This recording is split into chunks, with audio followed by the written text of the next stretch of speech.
All right, well, thanks for coming. Today we're going to be talking about 3 keys to Trustworthy Health AI, the lessons we've learned building Health AI at b.well. Why should you listen to us? So at b.well Connected Health, we power some of the top consumer AI tools in the country. We power Samsung, ChatGPT Health, Google Fitbit, and Walgreens. So during this process, we learned a few lessons. We thought we'd share it with everyone here. So these are the 3 keys, kind of giving away the answer in the beginning. So we learned that data completeness is what AI needs, not data coverage. We learned that health skills is really the way for LLMs to be able to answer more complicated questions in healthcare. And we learned that it's really about health AI and not healthcare AI. So let's talk about data completeness. So we've learned that when you're using health AI, partial, unrefined data actually results in incorrect answers and sometimes dangerous answers from AI. So let's look at a few examples of this. So this is a standard LLM you guys are probably used to. I just uploaded my healthcare records in it and asked it a simple question.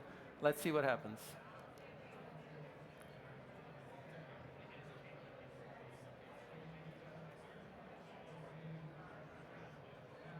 So I'm asking a simple question, do I need the flu vaccine? And I uploaded my healthcare records into the LLM.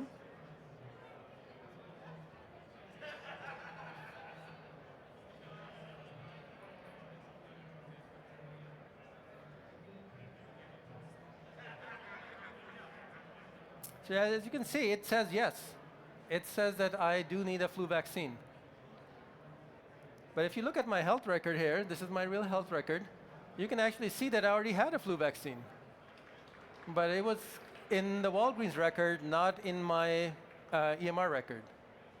So no matter how good the AI is, if it doesn't have access to complete data, it's going to give you an answer that's going to be incorrect.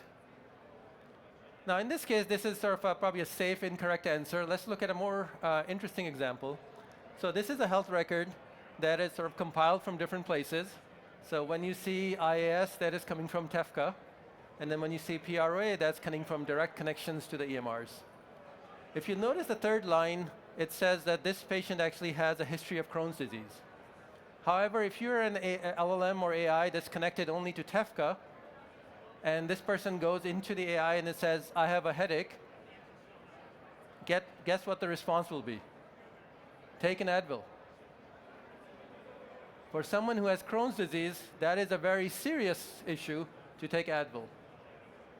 So this is, again, not the fault of AI. This is when you're looking at just data coverage that you have some data versus having data completeness, which is you have the whole record of the person. So that's lesson number 1. So what does that mean for us? That really means that AI is only as good as the data you give it. So if you're not giving it full, complete healthcare records, then the answers you're going to get are, at best, incorrect, at worst, dangerous and life-threatening. The second one we learned is, and I'm sure you guys have experienced this yourself, if you go ask a more complex question to an AI tool, the answers are not very good. And health skills is what we learned is the thing that actually allows AI to answer more complex questions. So let's look at an example of this. This is, again, a standard LLM underneath. So let's ask us a question.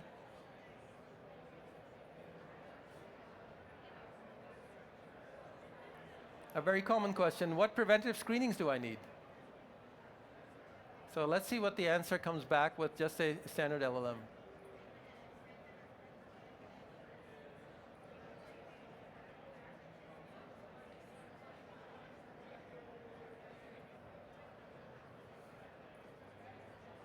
So you can see the answer is really not very helpful. First of all, I have to give it a lot of information before I can get any answer. And then the preventive screenings are just very general. Women 40 to 74 should have a breast cancer screening. Right? That is really not super helpful because everyone already knows that. Right? Now let's see the difference. Now if we have the health skills capability into it, let's see what the answers we get. So in this case, the b.well Health Skills Library has been included in. Let's see the same question and what answers we get.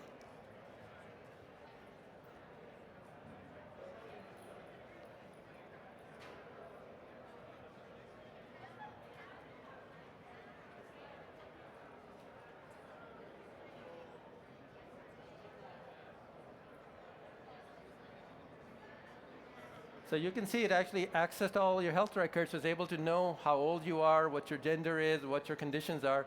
And then it used evidence-based guidelines, such as the United States Preventive Task Force guidelines, to figure out what screenings do you actually need. And you can see the answers are very specific onto some question that is not very generic, but a more complex question. So this is where you really start to see AI providing you trustworthy answers rather than generic answers that we already all know.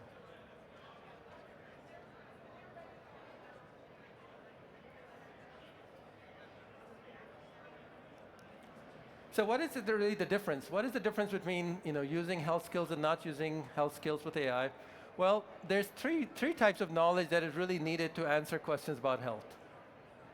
The first one is academic knowledge. So this is knowledge that you find in medical textbooks. This is information you might find in research papers and things like that. This is why you find that the LLMs do really well on medical exams. I'm sure you've seen that they do a very good job on medical exams. But that's just one part of it, right? When we really think about health decisions and healthcare decisions, there's two other parts of it that are really involved in making those decisions. So the academic knowledge just tells you what a generic patient like this should do. The practical knowledge really looks at how in the real world do we handle these things. So when we think about screenings example, we really look at how in the real world do we handle screenings and who actually needs a screening and who doesn't need a screening. Similarly, when you're actually turning that into something you can action on, there's organizational knowledge. How in this health system do you do things? Do you go to urgent care for a headache, or do you go to primary care for a headache in this health system? So with health skills, we're able to capture 2 and 3. So LLMs are already very good at number 1. They've read all the books out there. They've read all the research papers out there. They're very good at 1. But without providing them 2 and 3, the answers you get are really generic, like women between 40 and 74 should get a breast cancer screening. So the combination of these things is really what allows health AI to be trustworthy, because it's answering more complex questions correctly. This isn't really restricted to just clinical questions. A lot of the questions we have is, how do we action something that we need to do? How do we make an appointment? How do we get a lab test done? So with health skills, you're actually able to include complex workflows. So we're going to look at an example of making an appointment. So as we know, making an appointment isn't just picking up the phone and making an appointment. There's a bunch of questions we need to answer, and different health systems will do different workflows. So with health skills, we're actually able to capture that. So let's see a video of what that looks like.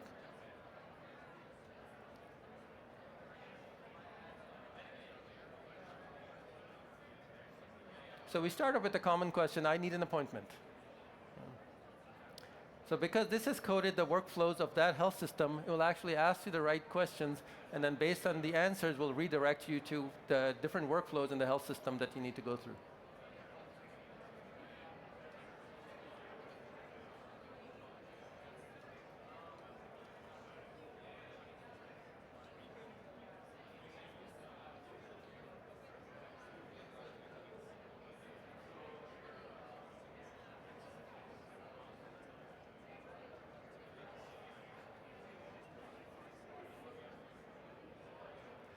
So this is what allows the organizational knowledge to be encoded, which means that people can now follow the workflows of whichever health system, payer, clinic that they're working with, rather than having a generic workflow that doesn't work with the company they're working with. So with health skills, we really start to turn AI into trusted guidance. So health skills encapsulate the specialized knowledge that we talked about, the practical knowledge that exists in the real world that isn't really in medical books or research papers. It encodes the structural workflows of all the different organizations you're working with. Who do you need to go see for a headache? Who do you need to go see for knee surgery? Who do you need to go see for any other condition you have? And then really importantly, it provides you the safety guardrails. So in health skills, we can include safety guardrails of what is AI not supposed to do. Because without those safety guardrails, AI will be very helpful and will give you answers that may not be safe for you. And finally, we talked about the organizational intelligence, which is how do you actually do that in this organization? So by including all of those in the health skills, you start to get the answers that we showed you, which are like really helpful answers that are including the practical knowledge and organizational knowledge, rather than the generic answers that everyone needs a breast cancer screening if you're between 40 and 74. So the third and last one we'll talk about is health AI, not healthcare AI. So if you think about the average person only spends 4 to 12 hours a year in a healthcare setting. They spend the remaining of the 365 days at home. Right? So while we can definitely apply AI to optimize the 4 to 12 hours a year you're spending in a healthcare setting, it is just much more important to apply to the 365 days of the year that you're not in a healthcare setting. So how can we do that? Well, one of the key things are these wearables. So I'm sure a lot of people here have an Apple Watch or a Samsung Watch, or they have Oura Ring or Samsung Rings. They have the Fitbit trackers and things like that. Well, with that, we can really start to move the care earlier. So if we think about it, it's the prevention before the prevention. So today, prevention really means you go to your doctor once a year, they do a few tests, and they say, you're not sick, come back next year to see if you're sick. That is what prevention really means to us right now. By the time you actually have a disease, it's a little late. There's not a lot that can be done by the time you have a diabetes or hypertension. We can manage it, but we can't really turn that around by that time. So what if you could find these issues earlier that you could actually affect? And that's where physiological health comes in. Physiological health is really about how's your heart rate, how's your sleep, how's your glucose, how are all these things that affect your physiology that if left unchecked will eventually lead to clinical health problems. But those are much easier to change because they have not turned into clinical health problems yet. And so by combining the data from all these devices and with your clinical data, you really get a complete health record. So let's look at what that really means. So these are all my devices connected up, so you can see now I'm actually able to see my calories burned and my metabolic rate. I'm actually able to see my steps and my REM sleep and my deep sleep and things like that.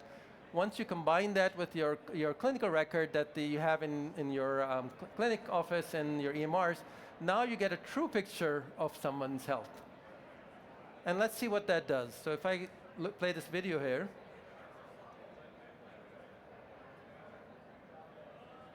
So this is a common question someone may ask, how is my heart doing?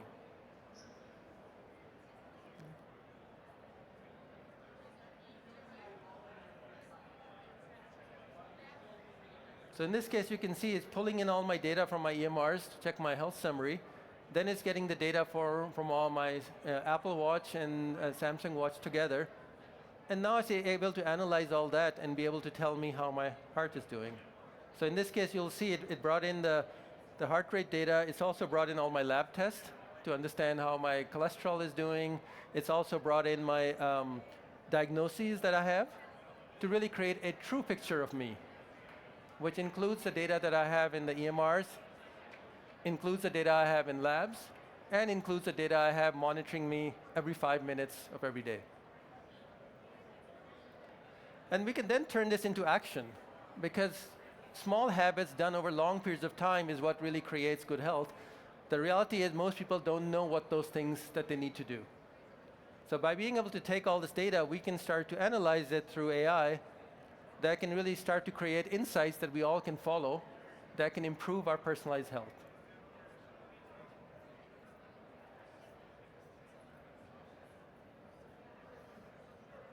Good afternoon, everyone. Get close, get comfortable, take a seat. So you can notice it clearly identified that I'm not getting a lot of sleep. So with HIMSS and travel and stuff, I'm sure we're all in that bucket.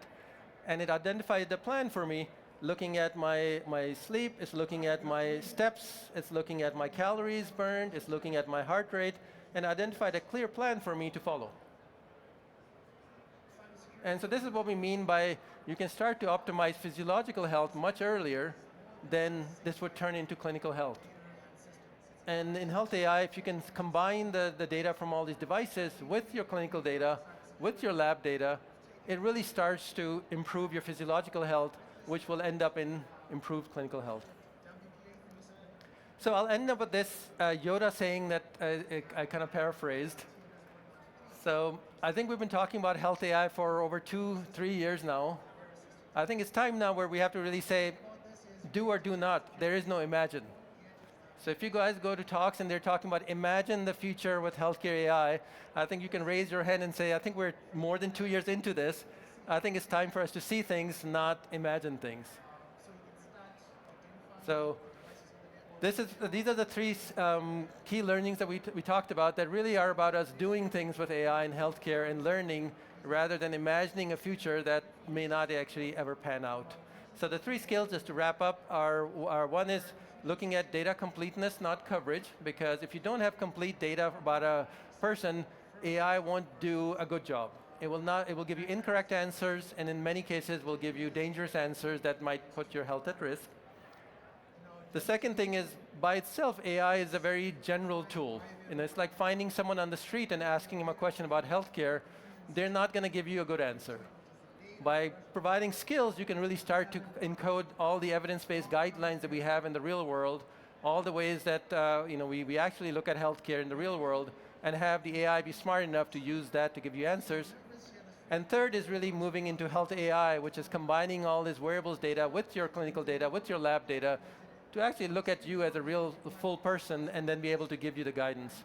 So those three things we've found are really what turned AI from being sort of a general purpose, prone to hallucinations, a tool, to being a trustworthy tool that people can use and control. So I'll pause there and happy to answer any questions if we have any time. Any questions people have? Okay. Cool, well thank you for your time, and happy, come by our booth that's right over there. You can actually play with all this in action and see for yourself what the difference is with these three things being implemented in Health AI. Thank you.